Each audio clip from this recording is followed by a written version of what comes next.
This is Bill from Metal Wani. How you doing, bro? Not bad, not bad. Thanks a lot for taking your time to speak with us today. No worries, man. Over 20 years you guys have been around. You guys are slated to release your 9th studio album, Underworld, on July 24th. How psyched are you guys about that? Yeah, man. I mean, every album, when it's getting released, everybody's pretty pumped up and psyched. And this one especially, I mean, this one's a little different. I mean, every album we do, we always try to make it a little different. The last one a little more heavy, and maybe one's a little more prog, one's a little more just metal, and this one's a little bit of everything. So I'm kind of curious to see. But yeah, man, we're definitely, happy about the record and kind of curious and anxious to see what's going to happen. Oh, I got a chance to listen to Underworld, and I can say that it's definitely intense. It seems especially dark and heavy, all the while maintaining those classic Symphony X elements.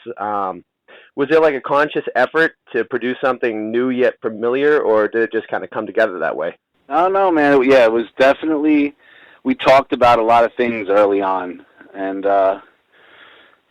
every record we do, we try to talk a little bit about maybe the music or, the lyrical content, or if there's any kind of ideas. And, once that starts happening, the album kind of, just kind of falls into place.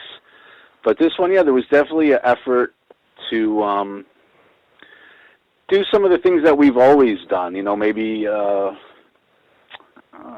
like looking back at some of the other records and other things that we've done, little bits and pieces, just like a nod to some of that stuff. And, definitely conscious of the fans. And, there's fans of the band that like an album like Iconoclast and it's very heavy. And then there's some that like the more progressive and very melodic kind of thing. And so, yeah, there definitely was an effort to kind of incorporate all that.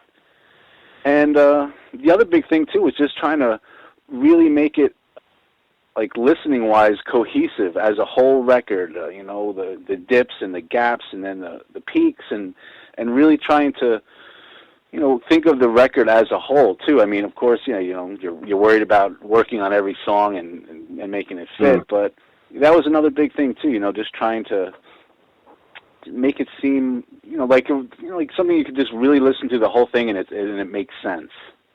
Absolutely, and you guys definitely nailed that because like I said, I got a chance to listen to it in front to back. It's very enjoyable all the way through. That's great to hear, dude. I appreciate it a lot. So the brunt of Symphony X being on the East Coast while Russell Allen is out on the West Coast, does that pose any difficulty in the writing and recording the new material, that whole process? No, he's here. He's in Jersey. It's our drummer is in Albuquerque. Oh, I thought he was in L.A. for some reason. I must have my information incorrect. When he was young, he did grow up in California. He did grow up there when he was a wee lad. But we're all here. We're all Jersey guys, except the drummer Jason. Yeah, he's out west there. No, at least I was somewhat correct in that. Yeah, no, it's close enough, man. It's close enough. But yeah, I mean the writing thing, it really doesn't come into play that much. I mean, usually, like I said, we'll talk about the ideas, and the guys will kind of let me go off for a couple months and come up with some riffs and basic song ideas, and then we'll kind of talk and fine tune some stuff. I'll get together with Pinella or LaPond and, kind of go over a couple of things, make some changes. And, I mean, it just kind of goes like that, And then Jay, we just have him come in. He flies in and work out some of this stuff. And obviously, we're going back and forth with MP3s, and he's working stuff out over on his end. So, I mean, when we all get together, everybody's on the ball, and, we make it happen. Awesome.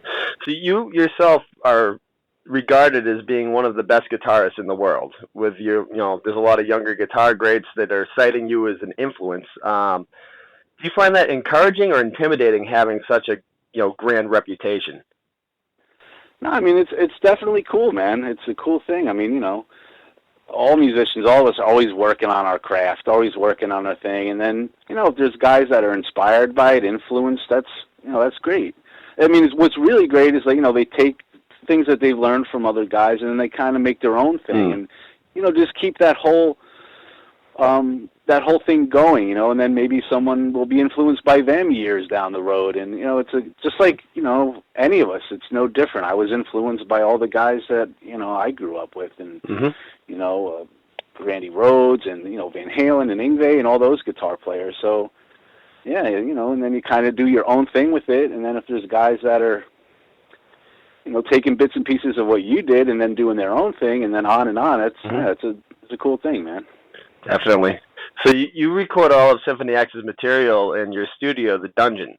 Now, how much does the freedom of being able to utilize your own facilities, at will, aid in the creativity process? Well, there's there's good points and there's bad points. I mean, the good point is you can take your time and, you're not looking at the clock. You're not worried about money or any of that bullshit. You can really just do your thing, and it's comfy down here. It's chill, It's like, everybody popping in from time to time. If I'm doing my guitars, Pinella might come down, bring some coffee. I mean, it's a cool chill. It's a cool hangout. So it's great environment for working and being creative. But yeah, then at the same time, you're not looking at the clock, so time kind of goes by. But to be honest, I think we're pretty good about it now. I mean, the writing is really the thing that takes the longest, I think. The recording, once we're recording, and this time things went pretty smooth. We started tracking the drums back in September, and I think ready for the mix was around March, I'm pretty sure. So that's not too bad, and considering that we have all that time to noodle with sounds and everything else. I mean, that's, But yeah, it is good to have your own kind of place and to be able to work at your own pace, and everybody's happy with their performance and what they did. You don't have to try to rush to get something done, and and I think that just helps the stuff. I mean, listening back to some of these tracks, I remember some of us just hanging out and listening. It's like, yeah, man, this feels really good. It feels like there's an energy there. There's something there. So yeah, awesome. So many years of hard work and sacrifice to make Symphony X the monster that it is today. It's a hell of an achievement, but was there ever a time, a point at which you thought that maybe Symphony X wouldn't make it as far as it has? Oh man, it's still a struggle, man. It's still like, the whole music industry right now, it's really getting weird and it's getting difficult. And I mean, I know so many friends of mine are in different bands, and it's just like, yeah, it's tough out there. It's tough, and oh man, just all around. Thinking about young bands, how they got to have it tough, man, trying to make their way now, with the internet, and it's just everything's so saturated. It's got to be hard to move forward.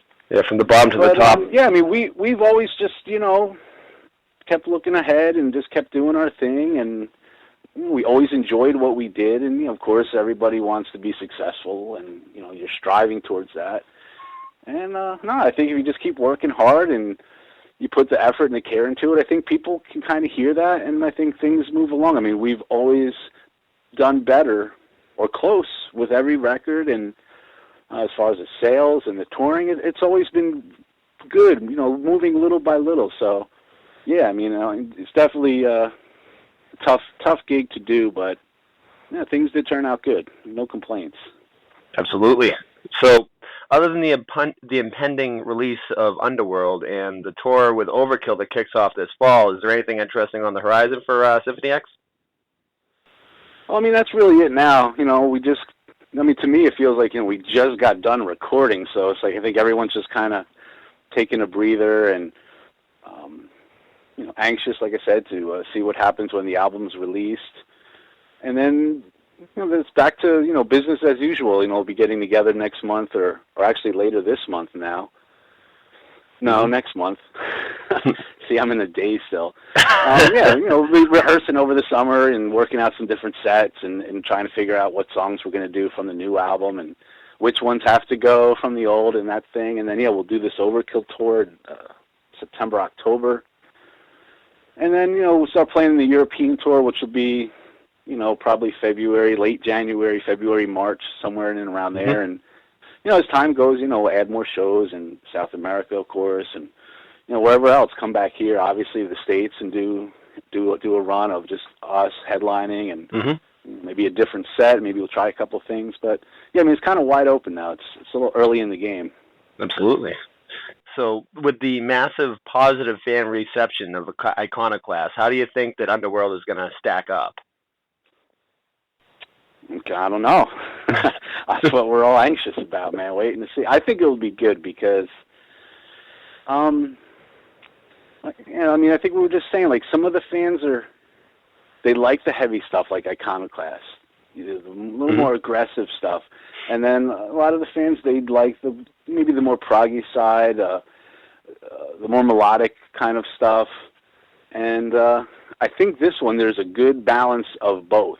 Mm-hmm. There's definitely heavy stuff. There's no question. There's probably some borderline heavier than we've ever had before stuff on this one. That song "Kiss of Fire" kind of comes to mind, and it's, I mean, it's freaking heavy. And then on the other end of the spectrum, there's a song like "Without You," which is like really melodic, and it has that kind of I don't really want to say proggy thing, but it's very, very melodic, and it's more like the ballady kind of song, and something that we would have done maybe on the Divine or the 5 record or something. So there is those little songs that have little bits and pieces of the things we did, and I think the fans, they'll find something that they like, and and just listening to the record as a whole thing, I think it'll grow on them. I think they'll like it. Mm-hmm. Awesome. You got to believe in your own material, right?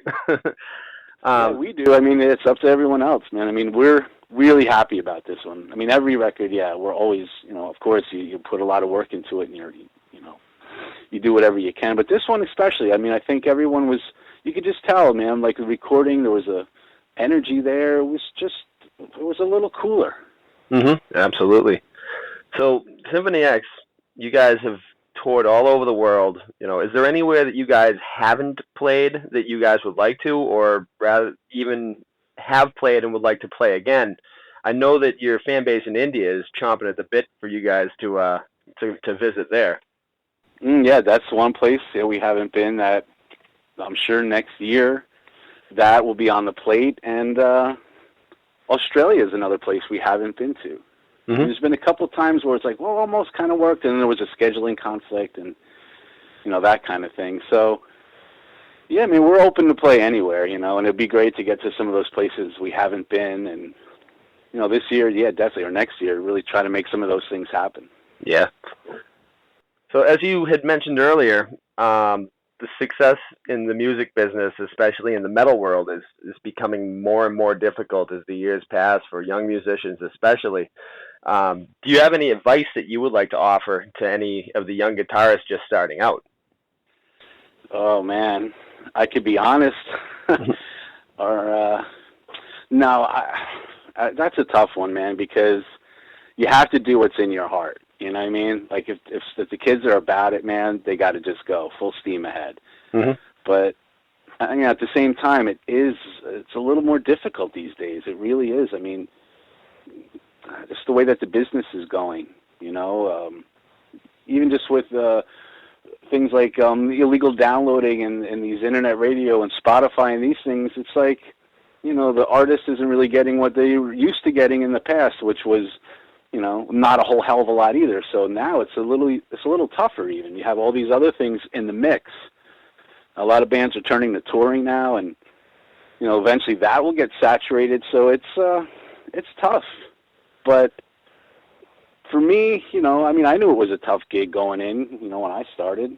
My parents, to my dad's horror, I told him, I want to be in a metal band, and, he's like a principal of his school, and that was like friggin' the worst thing I probably could have done. But nah, man, you just stick with what you feel is right, and just keep moving ahead. But it is tough, it is a tough thing, but there's got to be people that will carry on. There's going to be guys that have a band or some younger guys doing it that that they will succeed. So yeah, I mean, you just got to stick with it. Awesome. So, finally, I'd like to ask you if you could please describe the album Underworld in just one sentence. Oh, that's impossible. It's hard enough. Like when the label, they want to put out these singles to kind of give people an idea of the record. That alone, it kills me, man. It's like, because you can't even find one song, I think, that really represents this record. I mean, there's so many different things. So even that, if it was up to me, I would just be like, man, just either put the whole thing out at once or don't put nothing out. Let everybody find what they like about it. But one word, oh my God. Well, one sentence. One sentence. Oh, one sentence? It's a little better. Oh God, it's still tough. Oh man, that is just friggin', that's a tough one, man. Oh, dude, you're killing me. Oh, fuck this, man. It's so hard, man. It's so hard. I mean, we love putting you musicians on the spot with that one. Yeah, it's hard to criticize your work or to describe it. It is what it is, man. That's a great sentence to describe it. It is what it is. You can go with that. Yeah, you go with that, or if it really needed to be something, I mean, the one sentence would be,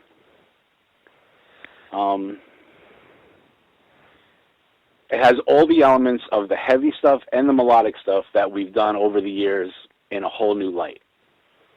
That makes I think sense. That does make sense. That kind of is what it is. It's what we've always done with some new stuff thrown in, and it's its own thing. It is hard to, it really is with music to kind of use words. Oh, I hear you, man. That was my best effort, man. So I hope that. It was a pretty good effort. I've heard much worse. Okay, I feel better now. It's good. So, hey, thank you so much for taking the time to speak with us. Yeah, man, absolutely, dude. Good interview, man. Good talking to you. Awesome. Hey.